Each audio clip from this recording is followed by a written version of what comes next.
And now it's my distinct pleasure to welcome to the stage the host of DHITS, Mr. Pat Flanders, for his opening remarks. Mr. Flanders is the Program Executive Officer, Medical Systems, and the Defense Health Agency Chief Information Officer.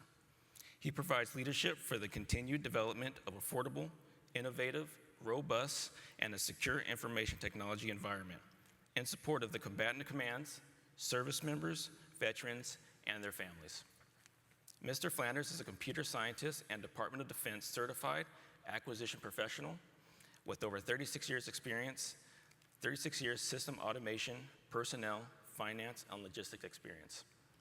Mr. Flanders is joined by Mr. Tom Hines, DHA's Chief Information Security Officer.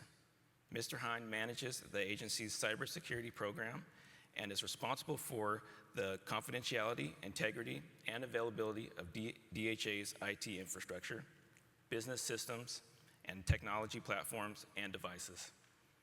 He is also tasked with the compliance, monitoring, and active defense of these systems and agency data. Ladies and gentlemen, please welcome them both to the stage.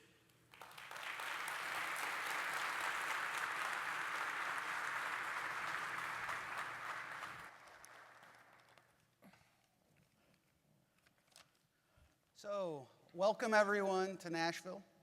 Dr. Ferrara, Dr. Deal, senior leaders, industry partners, and of course, the CIOs that are part of DHA from around the world. You know, the purpose of this conference is really education, right? So there is no schoolhouse where our CIOs go to learn their trade craft. There's this conference, and I run a series of training sessions that people come and go through throughout the year. And we probably have 40% turnover in the CIOs around the MHS. It's a really big job, and I'm really proud of what they do. And so we've got something special for you today. And I'll just get into the charts. And if you have not met Mr. Hines, he's going to wow you with a presentation of exactly how all we have really works across the MHS. And again, none of this is in a book, right? It's in engineering systems, and to see it all put together this way, I think will be helpful to the CIOs, to leaders who may or may not realize how big and cold and wet the iceberg is, and to the CIOs who all maintain pieces of it for us around the world. I mean, there are servers in the basements of hospitals that we run, that we rely on the CIOs to kind of monitor for us. It's all part of the big integrated picture. And so with that, next chart, please. Next chart. Next chart. Learning objectives, I just told you those. Next chart. There is a lot to talk about. If you take a look, this is a year like no other. The new EOs, DOGE, AI directives, and I'll just make a couple comments on DOGE. We've done really well. Everything we've put before DOGE has gone through. There's a couple things where we were asked to justify certain things, and some places where we did lower some numbers, but by and large, it's been good, been really good. And so we'll touch on a lot of these. Next chart. First order of business. So, as Tom goes through these, I'm going to kind of orient you to the map, big hand wave, give an introduction, and then we're going to work through the services on the network, how things work, and at the end of this, I hope people have a better understanding of some of the big modernization initiatives going on through DoD-CIO across the whole DoD. So Zero Trust, the Fourth Estate network optimization, components of Zero Trust that enable it, so ICAM, things like that. Next chart. Okay, baseline metrics. And I cannot read that, so I'm gonna have to get my glasses. Move over here. There we go. So a couple of high-level metrics. First for the MHS. So 49 inpatient hospitals around the world, and these numbers change every few months or so. They're generally correct. Integrated outpatient care system, so 320 medical clinics, 247 dental clinics, and if you look further down, vet clinics. We run a university, and then all of the training for all enlisted for all 4 services. It's huge. Next chart. And then there's DHA. So we are the largest component agency. And down at the bottom, we are the largest network in the DoD after the Army, Navy, and Air Force. And arguably, when you pull in the medical devices themselves and treat them like endpoints, we are bigger than the Air Force. It's that big. Where the Army, Navy, and Air Force are generally on, their military department installations, we are truly everywhere. Every base, post, and camp and station. So we have visibility of things, I think, that the military departments don't always have. Next chart. Okay, the big picture. So this is the basics of our network, and we'll get into the things that go on it. So there's the DoDIN, the Department of Defense Information Network, and then within there, I think people are very familiar with NIPRNet, the unclassified network, so that's the big circle. And then within that, you have the Army, Navy, and Air Force networks, and DISA's network that they're building out right now, which is OneNet. OneNet is the network designed to have all of the fourth estate agencies collapse into. So if you think about it, if you're the Secretary of Defense and there's a problem and you need to reach out to CIOs, well, to the Army, it's simple. It's the Army CIO, the Navy CIO, the Air Force CIO. But when it comes to the fourth estate, there's 42 CIOs, right? And so the intent with DoDNet is to take 41 of them, collapse them into one other network. And so right now we are discussing whether or not that initiative should include us or not. That's the Fourth Estate Network Optimization Initiative. You'll see us off to the right. We are a mission partner environment, just like the COCOMs. I made the COCOMs a little smaller there just because we are much, much larger than them. And we talk to each other through mission partner gateways. You see the little dots around the circles. So those are the gateways that protect our network. So the little dots around the MedCOI, which is our medical community of interest network, we built those ourselves. So we run those.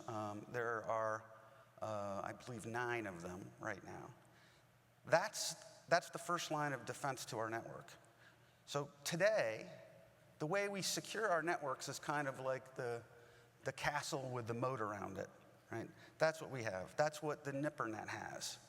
What Zero Trust is going to bring to the table is not so much reliant on that outer shell, but security of every connection end-to-end, real-time.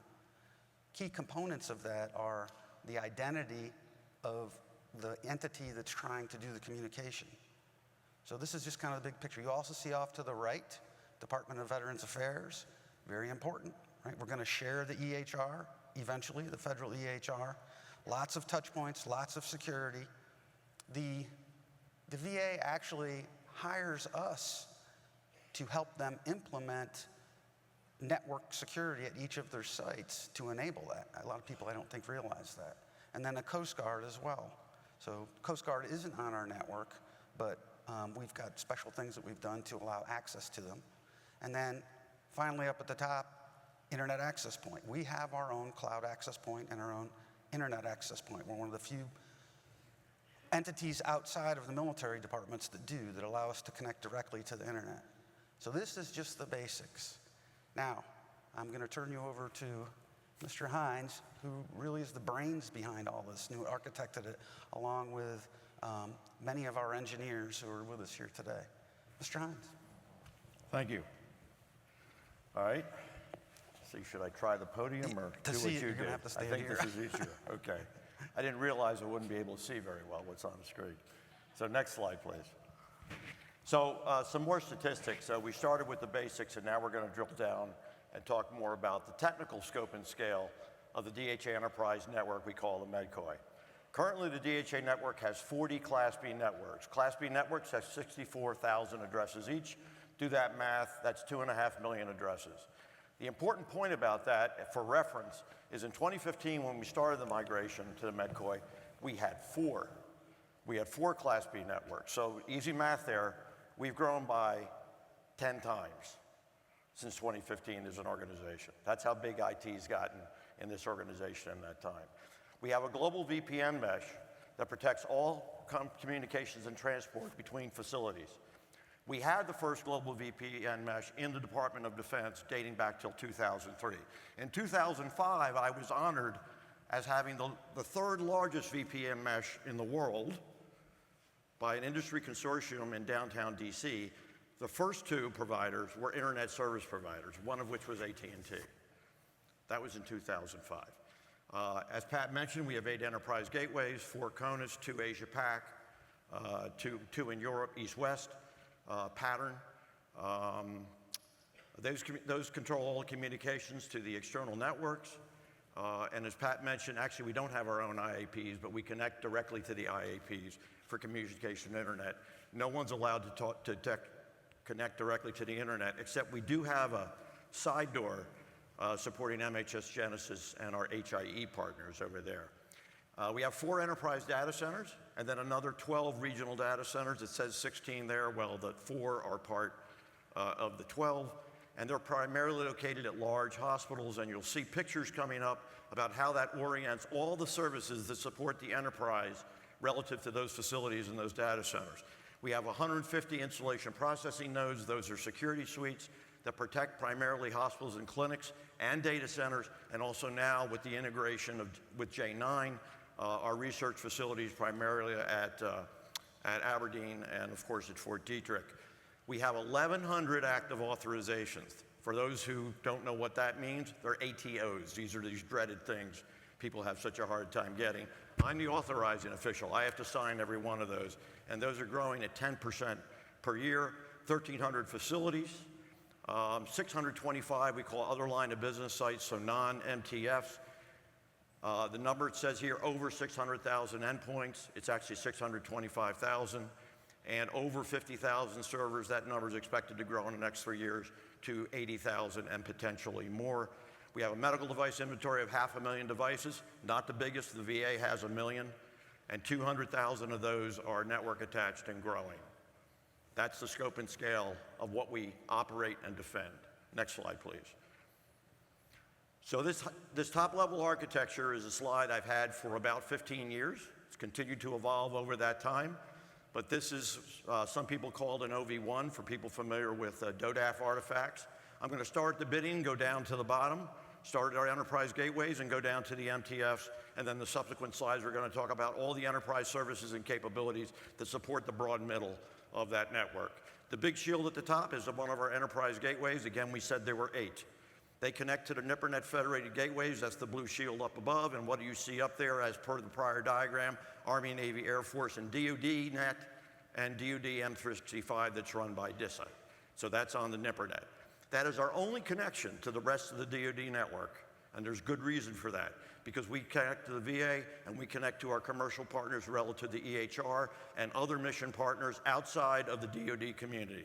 So where COCOMs really basically communicate up and across, up to SecReal, we do the same function, securing DoD data, but then down to areas of lower security. That's why we're a mission partner environment. It was designed specifically for that purpose and approved specifically for the implementation of the EHR in 2012, signed off by the Secretary of Defense, Leon Panetta, in January of 2013.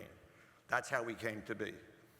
Looking again at the slide to the right of that, roughly at, what's that, about 2 o'clock, you see the DISA-DEX. Our legacy systems still reside in DISA-DEX. The largest component of that was Alta, now basically shut down. We still have some things in San Antonio and Oklahoma City. We'll see a picture of that in just a little bit. Over at the 10 o'clock position is one of the most complex parts of this chart, and I have several charts that blow that up to show what that is. That's our cloud access point. That's also our MHS Genesis VA EHRM data center over there. And you'll note the cloud infrastructure over there. We have a specialized data center architecture that is common with our cloud infrastructure systems, and you see our HIE partners and other external partners and the VA MCs directly connecting at that data center, which though pictured at 10 o'clock actually sits right in the center of the DHA network called MedCoy. It's directly in the center, the most important component of our enterprise.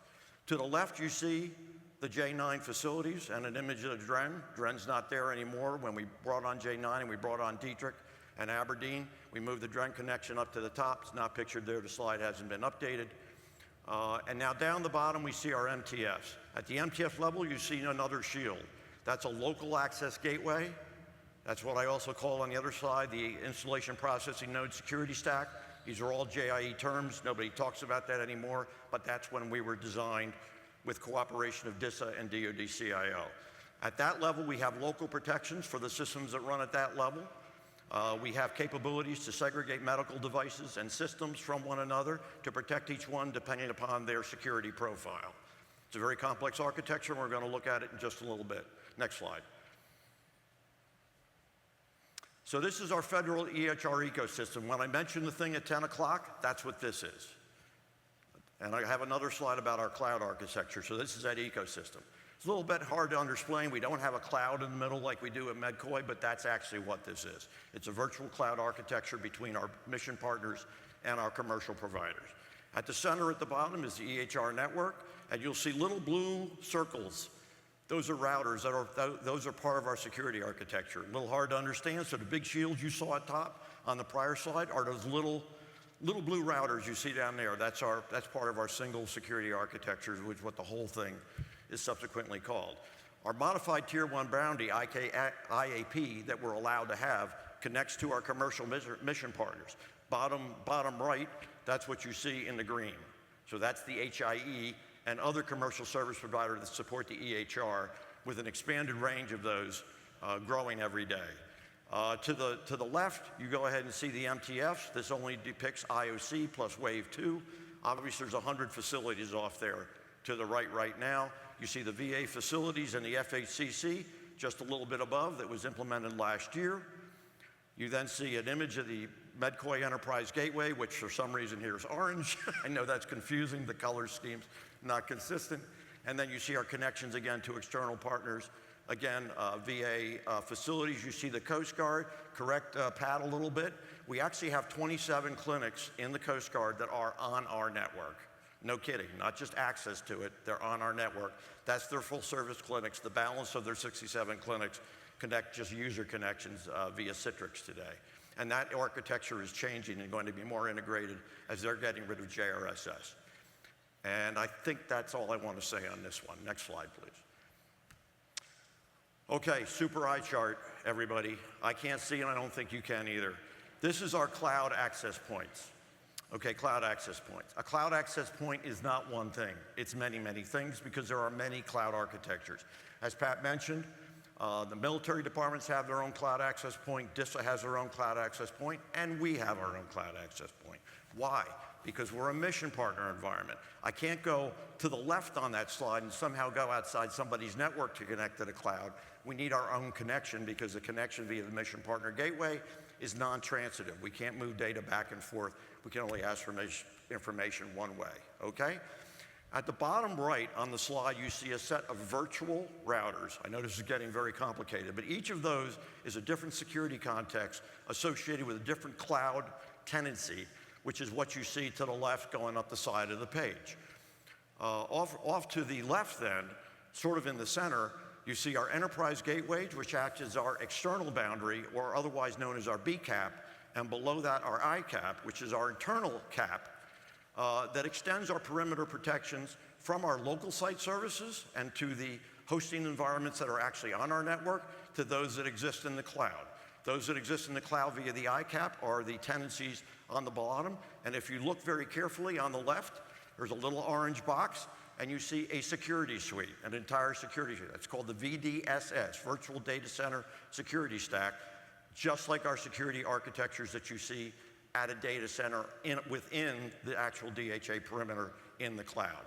As you go up this stack, you see services that are hybrid, like Med365. Med365 has a connection inside and also a connection outside, depending upon what service we're using. As you go above that, you see ServiceNow, you see Salesforce. You see our SaaS services. Armis is there. It's not pictured. So we have many things there. That stack is by no means complete. It's probably twice the size today, and that is also growing roughly 30% per year, our tenancies and the services that we have in the cloud. And finally, at top, a very unique feature, that's the green. You see another VDSS suite. Believe it or not, that's DMDC's migration to OCI.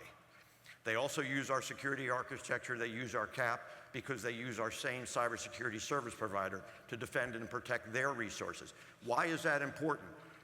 Well, let me tell you who approved it. It was approved by DoD CIO 4 years ago. Why? Because the biggest problem with reliability of the electronic health record is the availability of services via DMDC. When DMDC is not there, it goes down. We knew we were going to OCI with the electronic health record, okay? If DMDC is next door, how hard is that? That reliability problem goes away, okay? And so those services will achieve maybe 99.5. Whether they ever hit 99.9, which is what they want to ultimately achieve, I don't know. But certainly if it's next door, we have a much better chance of keeping it active and operational at all times. Next slide. More eye charts. So now we're moving down that architecture from the top slide, and here you see all of our MTFs. We got color coding. We've got blue is Air Force. I think we have this strange orange color, which is kind of Navy, and then obviously green is Army. So that's the alignment. Why is this important? Well, if you could see the legend, I can't, but if you could see the legend over the sea, you see our enterprise gateways. You see our meet-me points for access to the cloud.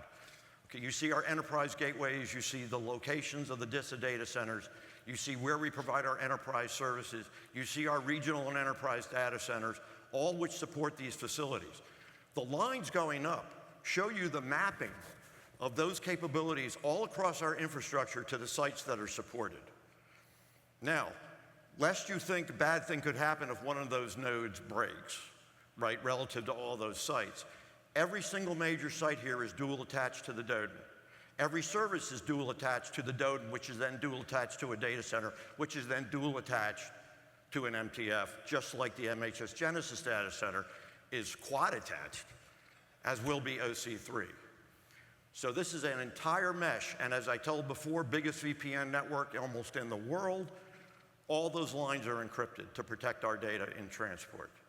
And that's how that functions.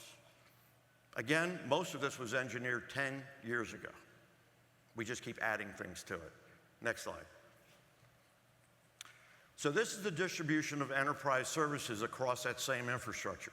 The legend, which again you probably can't see, is the same legend. It shows those same points of presence across the MEDCOI. The services that you see here is every service you can possibly imagine to run a network at this scale. There are PKI services, DNS services, security services, obviously you see them everywhere, right? There are basic things like IP address management services. All of that's automated. It's a huge network. People don't do that anymore, okay? Our Active Directory infrastructure, our identity and credential access management infrastructure, our virtualization infrastructure that manages our virtual machines, our DevSecOps, where we now have 6,000 containers running in the cloud. All the services that support that capability, whether it's cloud-based or at the smallest clinic or MTF, you see basically represented on that screen. Most of it, again, at major regional medical centers, supporting the associated sites you saw on the prior slide.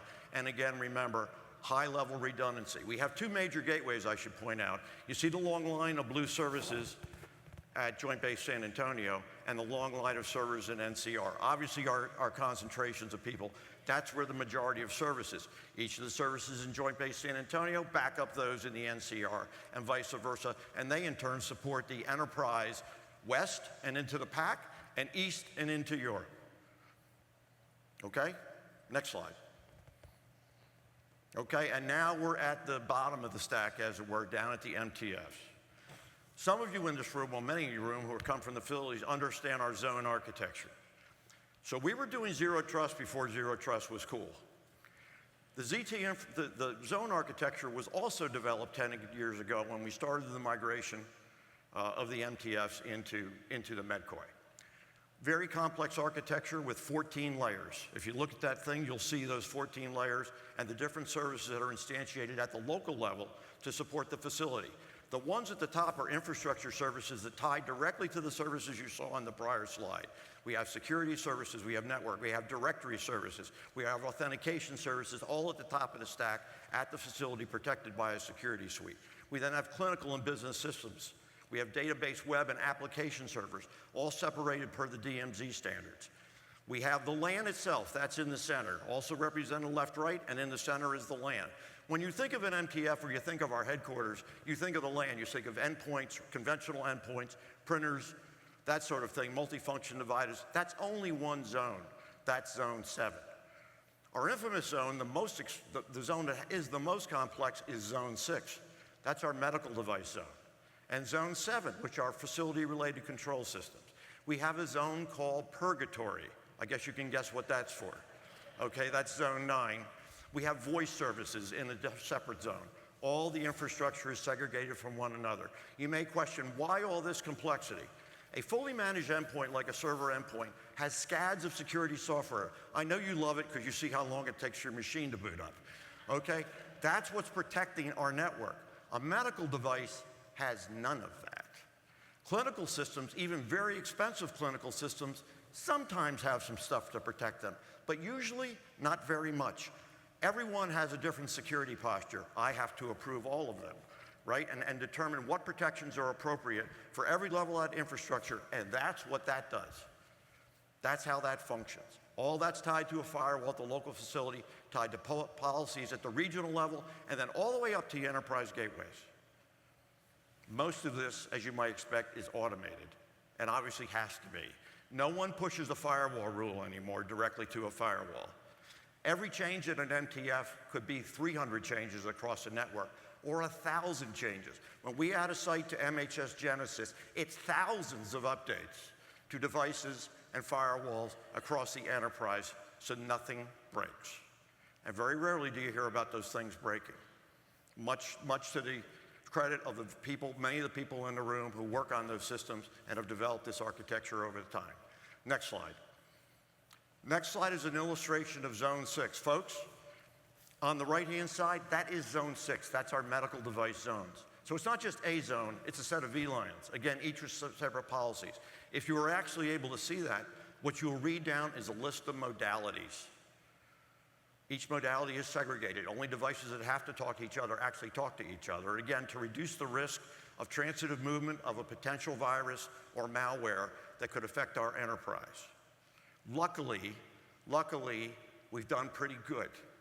And we got a great security team that manages all this top to bottom that keeps us safe. Next slide. And this is my last slide, Zero Trust. I'm not going to go through this. Again, I can't see it. But Zero Trust has 7 pillars. I think you've all heard that. And I can't even read that. So user, device, something, I don't know them by heart, data, network. Color coding a little bit. Each of these capabilities here we're implementing for Zero Trust, and they're part of our Zero Trust roadmap. I'm the executive sponsor of the Zero Trust program here in the agency. Capabilities I believe in yellow are probably pending. I'm doing this by memory. So it means that we're trying to make a decision about the implementation of that particular capability. No, it's not pending. That's in process, isn't it? Anyway, the white areas are areas that are already working. They're in the early phases of implementation, or they're existing capabilities we had on those prior diagrams that we're simply modernizing for Zero Trust. 80% of our implementation of Zero Trust is coming through modernization, not being bought brand new. There are very few brand new capabilities that are coming out as part of this implementation because we've done the planning up front, we've done this implementation, we've taken our time, and we have done it right. So really, in reality, though we don't have the most tools out there, we don't want the most tools, we have the most mature implementation in DoD relative to the protections of our critical data, our infrastructure, our users, and our various capabilities. And that's all I want to say on that slide before I turn it back over to Pat. But I do want to just sort of make a general comment out to the entire audience. And it follows on what Pat was already saying. Everything you just saw was developed organically. Everything here organically. We didn't let a major contract. We didn't go get an integrator. We figured this out on our own. I said earlier on that we were in many cases the first. The Army thinks they had TLA stacks before anybody else. I'm sorry. 3 years before that, we had security stacks at all the MTFs. They didn't invent any of this. Why did we do it? It's called HIPAA. We did it because of HIPAA. We did encryption because of HIPAA, because of what we have to defend and protect. But more importantly, I got to say a shout out to the hundreds of people who were part of the development of this capability, the testing, the fielding, and to this day operate and sustain it. The majority of the people I talk to on a daily basis have been with this organization 10, 15, and even 20 years. Every one of them can make more money somewhere else. They don't because they believe in this mission just like I do. Thank you.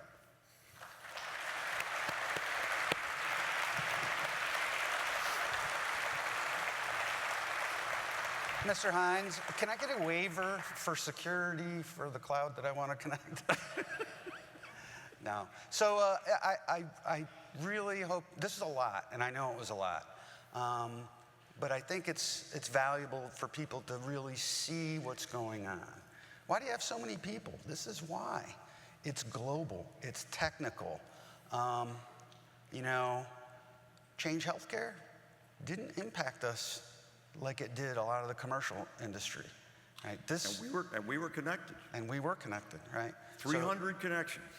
Yeah, so it's a deliberate design with deliberate engineering, and it's going to continue. And as we get into new technologies, and I'm going to talk about some of those. Next chart.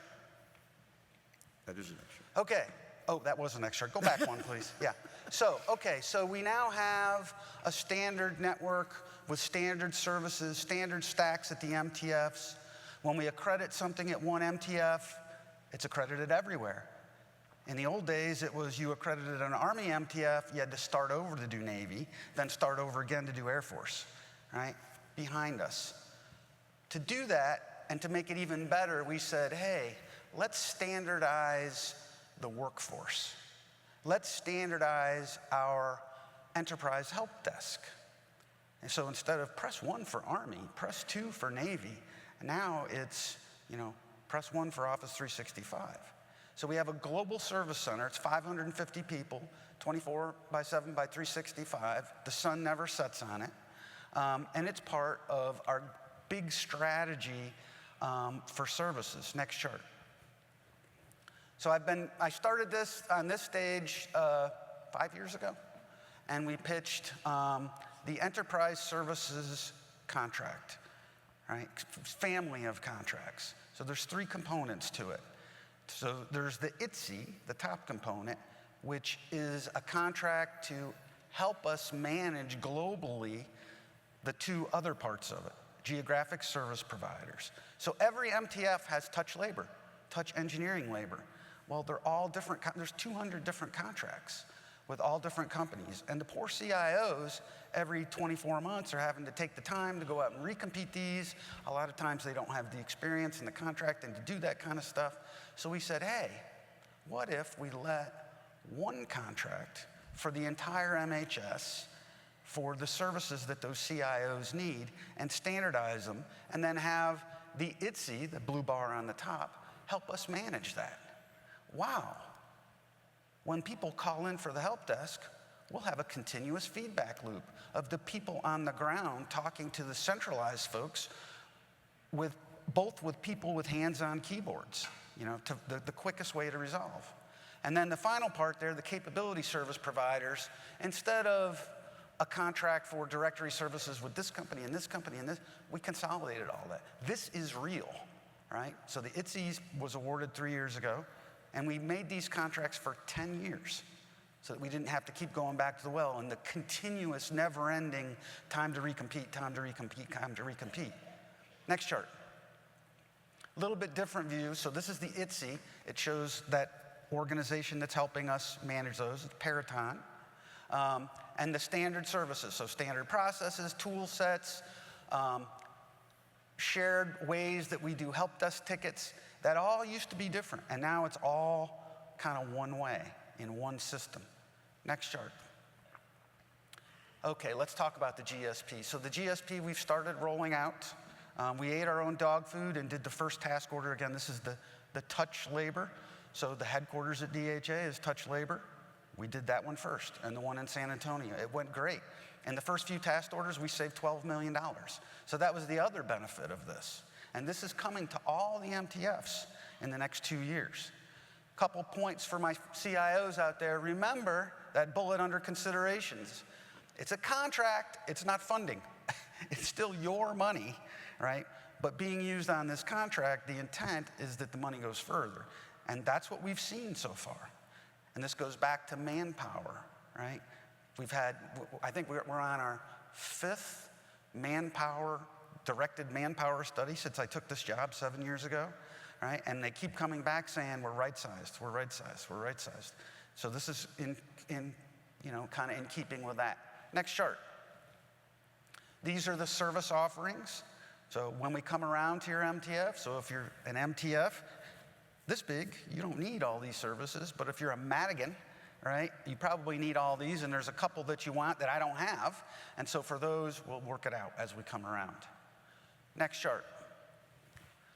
Okay, this is the schedule. And it's as flexible as you want it to be. All right, so this has been out there for quite a while. Network directors hopefully are familiar with where they fall in the stack. I think most of them are. And it's all controlled by us. There's no external mandate saying you have to have it done by this time. It's what's convenient for you. And for the vendors, this is confusing for a lot of you. So the GSP contract has 34 winners. Small business set aside, they're all small businesses. So when you come to me as a small business and you didn't bid on this because you didn't know about it 2 years ago and you're looking for work, and I say, the work is on this contract, it's already been awarded. Well, there are some cases where it's not, right? So for example, if you're one of the MTFs in 4th quarter of 26 and the current contract you have ends, this year, you need a year to cover. So maybe you'll see something like that. So when I tell you this and you see something over here from one of the MTFs, I'm not lying to you. It's just the timing of how that works. Next chart.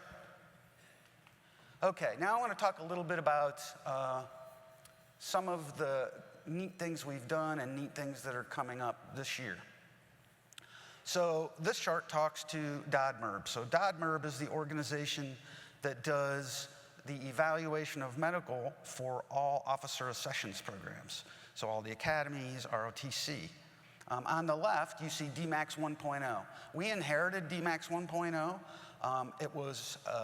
It had lots of problems. So people who may remember a year ago when it went down for 4 months and we could not process medical accessions, went all the way to Secretary of Defense. I had to answer a lot of questions about that. We built a new system. Is Nick Sond out there? Nick, are you here? So Nick Sond and his team in SDD built this. This is a true modern system. If you look at the screen on the right, and next chart, yeah, it's got a mobile app. You can fill this out on your personal phone. This is new. I mean, a real interactive mobile app, accredited. These are things that didn't exist 5 years ago, right? It was very much the only thing you're going to get on a personal phone was one-way kind of apps that weren't interactive. This is good stuff. So shout out to SDD and the talent we have there. Next chart. Azure Virtual Desktop. So Tom just went over the structure of the network, right? And here's the MedCoy. If you're on the MedCoy, if you're at work, you have a computer, and the logo on the back of your computer says DHA, with the Global Service Center number on the top and the Cyber Operations Center number on the bottom if you have to report spillage or anything like that. If you're at home, how do you get to things on our network? Well, you can take your government-furnished equipment home, right? And you can VPN in. I think most of us are familiar with how the VPN works. Right? It takes a little bit. You have to wait for the security to go through, right? What if you want to use your personal computer? What if you want bring your own device? Well, we've had a capability for bring your own device for quite some time. It's called AVHE. And so you could, if you install the CAT card on your home computer, use that to gain access to certain things, right? So you would come in through a Citrix front end, and if you wanted access to Genesis, or if you wanted access to DIMLs, you had to ask for the access to each one of those. It was a complicated process, but it worked. It was pretty good, a little slow. Since we have Office 365 now, we have this new Azure Virtual Desktop capability, and we've been working to accredit it for about a year. AVD allows you to bring your own device, but in a way nicer user experience. So basically, you install the CAT card reader on your personal computer at home, and you're in. And you don't have to ask to sign up for which resource you want. You get it's like you're sitting at your desk at work. You get the DHA background. It's super fast. I have not taken my laptop home since January because I'm part of the pilot program. So if you think about that, well, maybe we don't need to issue GFE to contractors anymore.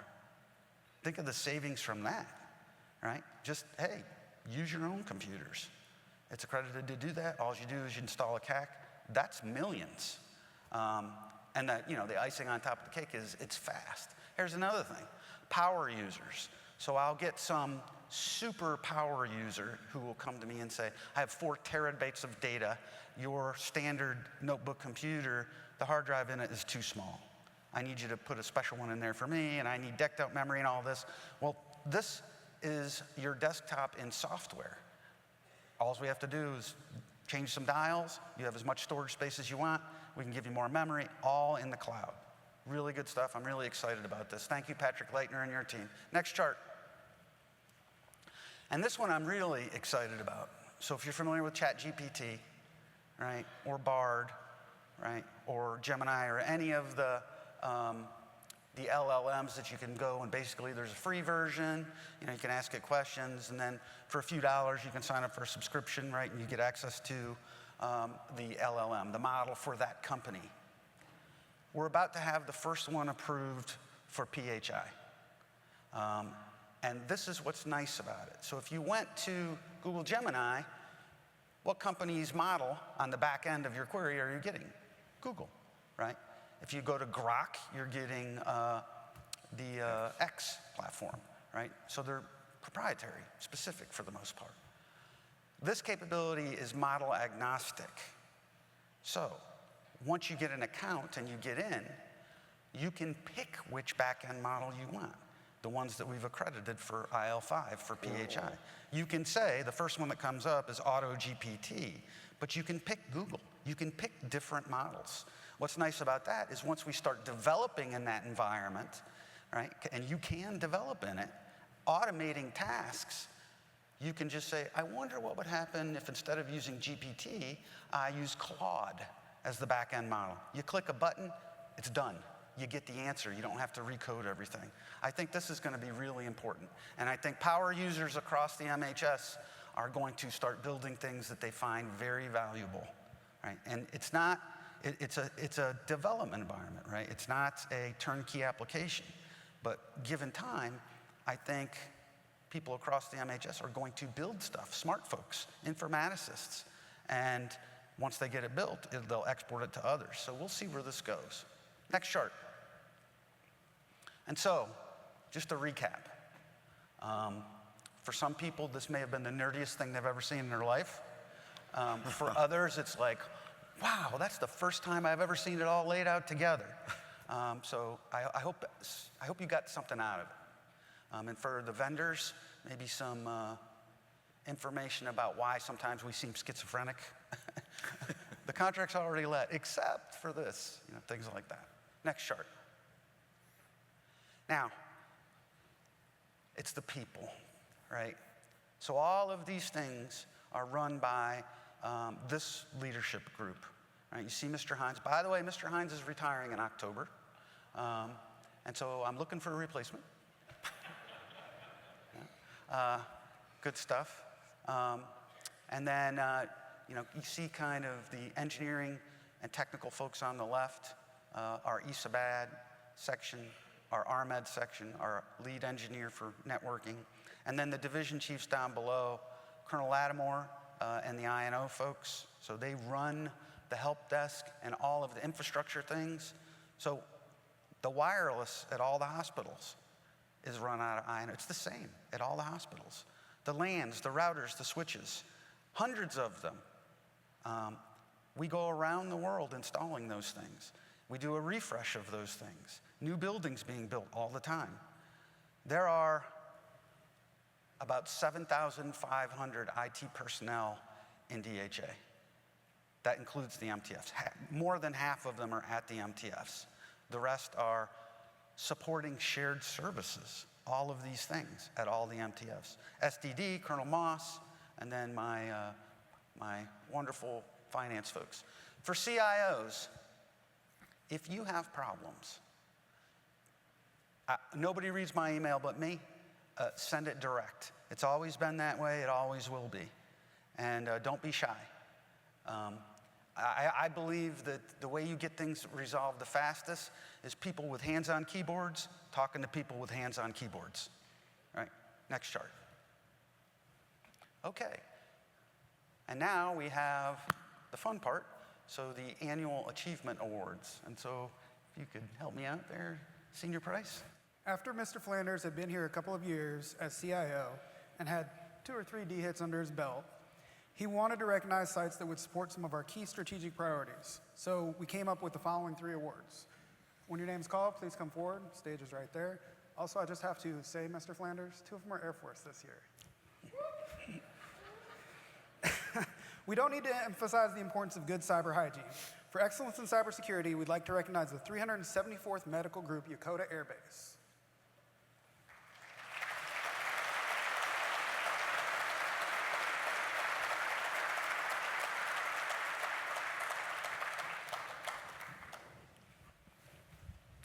I like to join you.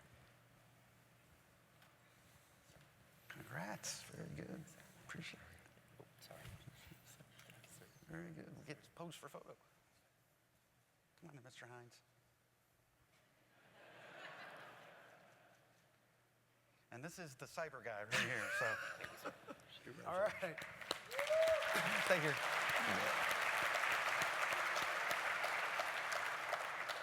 All of Mr. Flanders' strategic priorities support our overall auditability compliance. The site that best complied with the monthly reporting requirements, as laid out in DHA's Procedural Instruction 8100.01, was the 8th Medical Group, Kunsan Air Force Base.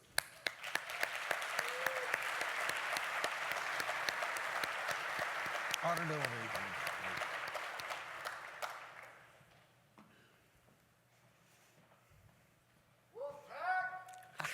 Congrats. Get a picture. Keep doing it. Nice job.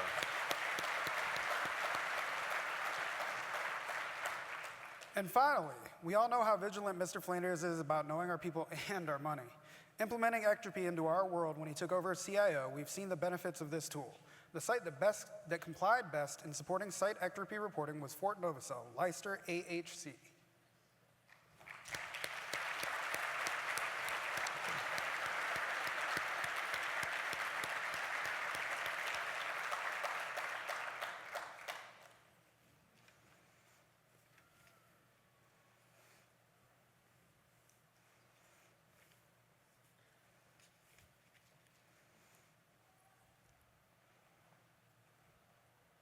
Best money management in the house. Thank you. Congratulations. Thank you. Thanks. Appreciate it. Excellent. Congratulations again to all our 2025 DHITS awardees. And I have one special one I want to talk about. Yes, sir. So every year I make up an award.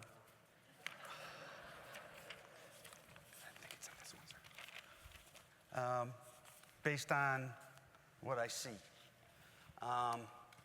Every Wednesday, I have what we call a CIO work group. This started 2018 when we were trying to figure out how to field Windows 10 from Windows 7 when the MTFs didn't work for us. but we ran their network. And it was like, how are we going to talk to all these people at the same time and get the word out? There was no Teams. So we made a 1-800 number, and we proceeded to have daily meetings with 900 people. And you may say, how could that have possibly worked? Crowdsourcing. It actually worked, and it continues to this day. So every Wednesday, we have a meeting, and it's all about what can we do for you. So the military department CIOs have a dedicated chart. They brief, this is what we need from you, right? And the other parts of the organization, major part, this is what we need from you. And then we go through the different division chiefs. This is what we're doing for you. Every day we put out the report of the day. It talks to, this is what we're going to do to you at the enterprise level in the next 24 hours, 48 hours, right? So that if we break you and you come to work and all of a sudden things aren't working, the first place you look is report of the day. Flanders did this, right? And you can call us up and we'll fix it. So and then at the end of this meeting, the most powerful part, any MTF east of the Mississippi, and if there's a problem, they'll start talking. I'm seeing this Dell laptop, sorry Dell. The Dell 5510s are overheating. Are you having that problem? Yeah, we're having that problem. We're having it too, right? And we come up with the resolutions on the phone. We hook people up who figured things out. That is the true power of this. And there are some CIOs out there who are just awesome at this. Like, they're leaders. I mean, they help the other CIOs. It's like, I can't describe it. So this year, that person's Mr. Gil Wheeler, and he's not here. He's the CIO for the 47th Healthcare Operations Squadron at Laughlin, another Air Force. He was the first guy to achieve Windows 11 24 H2 compliance. So that's the most current version. So for the senior leaders, if you notice these irritate emails saying you've got to upgrade lately, that's what this was. He was the first one to finish it. But he did a lot more than that. He's a leader in the crowdsourcing stuff. Some examples. Microsoft Defender for Endpoint pilot. We had a pilot for that. He leaned forward. He was a member of the pilot. He ensured that all of the devices that everybody had were going to work. And then some that we thought there was no way, he figured it out. And then told everybody else, this is how it worked. He was the first person to move iPhones, government iPhones, into our new program. So up until now, DISA has managed mobile phones and mobile phone application accreditation. They're getting out of that business, and we're taking it over. So I have a section that's doing that. So everybody with a government phone, sometime in the next 6 to 12 months, your phone's going to get wiped, and you're going to move from DISA support to our support. It's coming. You'll hear more about it as it gets closer. But anyways, I want to highlight that for the folks out there. Maybe this will be you next year. And so we got Gil this funny T-shirt talking about all the upgrades of Windows, and we'll mail that off to him. And so thanks a lot, and it'll be interesting to see who wins next year.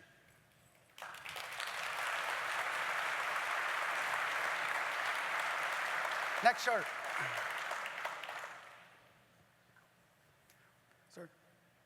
Okay, and now a shameless plug. Because we have so many people, we don't just have talented IT people, some of them are musicians. And so we have a J6 band. And so they will be playing 3 o'clock on Thursday, right before our roundtable with the division chiefs. Come hear the hits, a song about Genesis called Camo and Guns. My baby left me with zero trust. And I got a case of the ectropes. So, more to follow. Next chart. And so, in conclusion, CIOs out there, ways to stay informed, right? CIO work group, it's the most powerful thing we have. Report of the day, read it. it can help you. It'll allow you to see things coming. And if you have questions and you ask, it's not just what's happening tomorrow. We put stuff in advance too. And if you have questions about that, speak up at the CIO work group. That's what it's for. And then, of course, online, we have the CIO Toolkit. Good place to visit, even for non-IT folks, just so you can see what's out there, how we communicate. If you want to know the scripts that the IT people use, just out of curiosity, it's all out there. Next chart. And contact information, next chart. And that's all. Thank you.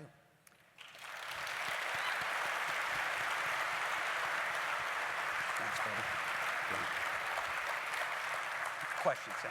I'm going to come over here. Yes, sir. Yeah. So we have about 10 minutes or so for questions. The mics are on the left and right side. I also have a couple queued up and ready to go for you, sir. Okay. First one. With VDA and being able to access CAC-secured sites on a personal computer, what prevents insider threats from moving data onto their personal drives and networks to aggregate data as a bad actor? So the two things that we have for that right now are AVHE and AVD. They're completely separate. You can't do it. So it's screen scraping. Basically, it's a window. Nothing stored on your hard drive, nothing stored on your computer, so it's physically impossible. And the reason it's taken almost a year to get to where we can turn it on is we're making sure. Mr. Hines folks are absolutely making sure. Awesome. Thank you, sir. Also, just as a quick note, these slides will be available 2 weeks after DHITS is over, both on our SharePoint and on the DHA DHITS website. Go ahead, ma'am. Mr. Flanders, as DHA advances the theme of empowering care, enhancing readiness, and harnessing health IT innovation, how can the Capability Requirements Management team and the broader organizational processes that underpin requirements and governance better support all of your portfolios? Specifically, what do you need most out of capability requirements in terms of early stakeholder engagement, data-driven prioritization, enterprise alignment to ensure your teams can deliver innovation that is both operationally relevant and strategically sustainable? Yep, so speed of relevance and requirements generation and all of those things. So we've done something recently, and it's still kind of coming together. So Admiral Tracy Farrell, who will be speaking soon, she's the functional champion. Now, we've had functional champions before for Genesis. What's different now is Admiral Farrell is kind of becoming the functional champion for everything IT.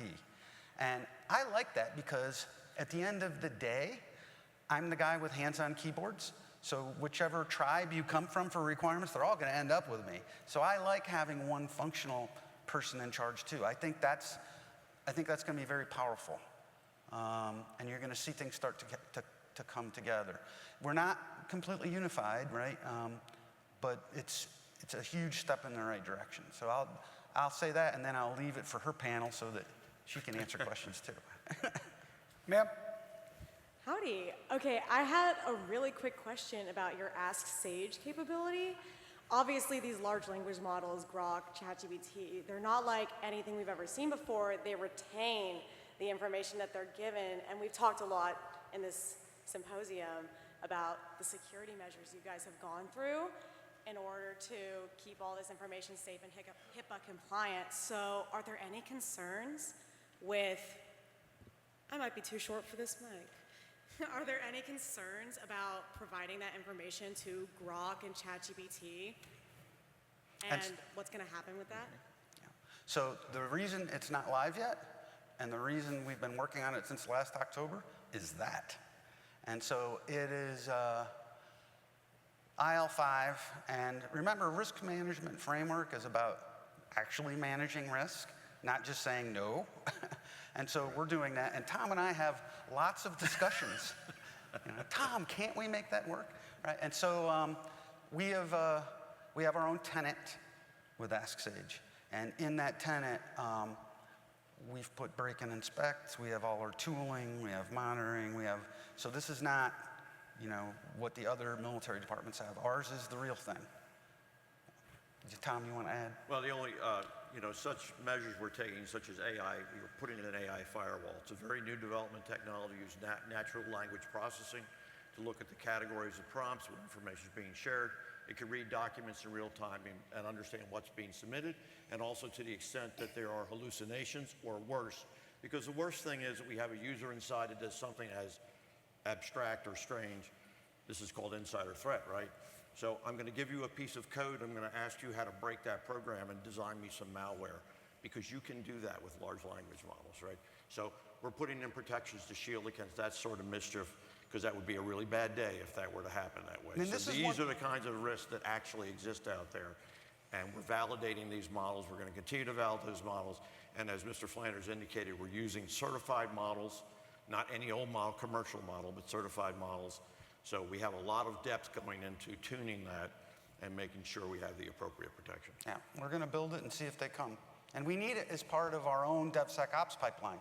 Right? So our DevSecOps pipeline, our stack with tools that we've accredited over the years where we build stuff. So if you come to us with a workload and, hey, I have this in the basement of my MTF, we really need it put in Amazon Cloud, I have a team that will evaluate that workload, evaluate where the storage and compute should be, and up until now, if they were like, and we really like an AI capability, I couldn't do it, right? We're close, we're really close. And one of the things we're struggling with the most, ironically, is, so you know how when you go to pick an LLM, Gemini, and in the early days, you would put something in there, but it didn't have current events, right? It would only be like from 3 years and prior. Well, the way you get the current events is you have to add a web crawler, so it can like crawl the web as one of the, so it's not the model, but it crawls the web to give you the most up-to-date things. Well, we're kind of going round and round about that, right? Because we want that, and it's like, well, they're putting stuff up out on the internet. Well, they can go to Google and do that today. Right. This is just doing it really fast, and so we're going to come up with something. That's one of the hardest parts. It is one of the hard ones, even though it seems like it's easy. Yeah. Other questions? Mr. Mounts? Good morning, gentlemen. And so, Pat, thanks first on behalf of all of us for being a true professional at this. It's just fantastic to see you operate, and appreciate the education this morning. Mr. Hines, the same for you. Thanks for continuing to come back to do this with Mr. Flanders. It's you're a national treasure, and we appreciate you. One just quick question. We used to talk about bandwidth quite a bit as a constraint. And I'm curious as to your thoughts on that, specific to the operational setting where we're going to use, an EHR downrange and potentially be on the service networks and the interfacing back. Do you see any challenges moving forward we can help collaborate on to ensure that that's not a constraint, provided we can stay secure and operational? Thanks. So in a prior life, I was the program manager for the Global Combat Support System Army. Which it's a $9 billion ERP that runs all tactical logistics in the Army. And it's live, fully fielded, 240,000 users right now. Same problem, right? So it didn't do medical, but it did every other class of supply. And I went to the G6 of the Army. I'll use the Army, it's my background. And I was like, hey, this is a web-based system. What do we do in combat? And when T was supposed to be fielded, it didn't. Wideband gap filler, Constellation, yeah, it fielded, but with 3 of the 12 satellites it was supposed to have. KU band spot beams, so they were steerable, and they couldn't cover like a whole theater of operations. So we fielded our own global private satellite network. So here I am, I'm a software PM. I fielded a global private satellite network of KU band dishes commercial. It was called Connect a Logistician. It's still running today. So I think my point there is I'm never going to run the network for a military department, right? Just think Navy. I mean, there's no way. So I think these are decisions that planners, medical planners in the MilDeps are going to have to work with their comms folks and make sure they're heard. And so I'm I'm a line guy at heart, right? And I remember the medics, we were always like last to remember, hey, bring the medics in. We got to remember that too. They need to get involved more. They really got to be, they got to demand that they're part of those planning sessions, because it's going to be the MILDEPs that do that. We're never going to call those shots. Now, yes, we build software that they operate out there. And up until now, it's been TMIP-J, where we basically took a CD and handed it to the MILDEPs and said, field this. And the Army would say, thank you very much. We're going to buy computers that go in a tent. We're going to do it this way. And the Navy would say, well, on this ship, it's going to be in a little super powerful computer to fit in the submarine. And, you know, and that's why they did that, because they wanted to control that, control the training, control the operational art of how it was employed. Now it's a little different. So OMIS A is coming along for the services, and the PEO for that sitting right there, and she'll be on stage here in a couple days, so I'll let her talk that. Could I offer a thought in that space that I think goes to where you're going? I'll offer an opinion. This is a little bit out of school. We're a combat support agency, but I feel like we look a lot like a functional combatant command, right? We're medical. Our network is built like those environments. And as you see, the COCOMs peer at the mission partner gateways, which is what we have. So they run networks just like we run. Wouldn't it be cool if we peered with them directly? Not allowed to do that today. Actually, it doesn't make any sense, because that's what the mission partner gateways. Now we bounce into DISA, we go up, we go high, we go down, right? We have different high assurance guards, different infrastructure run by there. It's complicated, it's liable to break at any time, availability is poor. What if we could fix that? What if we could peer with the combatant commands and come up with a security architecture that works to make that happen? It wouldn't solve the entire problem, right, with DDIL, but it would come a long way to improve the efficiency of communication between the functional and the regular combatant commands and ourselves. And I think it's critical, particularly with where we're headed in the next few years and the possible challenges we have with our near-peer enemies. So, Pat. Sir. Yes, sir. I'd like to go back to Ask Sage, and I'm just curious. Will it be set up with information data sets, like, for example, a drug interaction database, or pharmacokinetics, or pharmacometric information to assist DHA? Right, so it is a development capability, right? So remember, this is part of my DevSec. It's just like if you got an account at ChatGPT or the others. Right now, just like the others, there's a free version and a paid version, right? And so we're working through how people pay for it right now. That's one of the other, the business aspects of it. But yeah, when you have the paid account, you can upload your own things. And the models are the commercial models, but the ones approved for IL5. So if you can go to FedRAMP, you can go to the website and you can see which ones they are. And we're not bringing all of them over, because some of them, frankly, we don't trust. And Tom has really put tons of effort into making sure this is secure. So, and there's like a Teams capability in there where you can have a group of people working in a joint development capability, right? And you can upload and store the data that is most required as references for your model and for the use case that you develop. So it's a very, very powerful cable. And most importantly, because it is our tenancy and it's within our DevSecOps environment, that data is retained. We keep it. We don't share that with the whole rest of the world. That actually stays within our tenant. okay, and we're getting a hook. We went a little bit long, but we had some extra time, so hopefully you found this beneficial. Thank you, Tom. Thank you.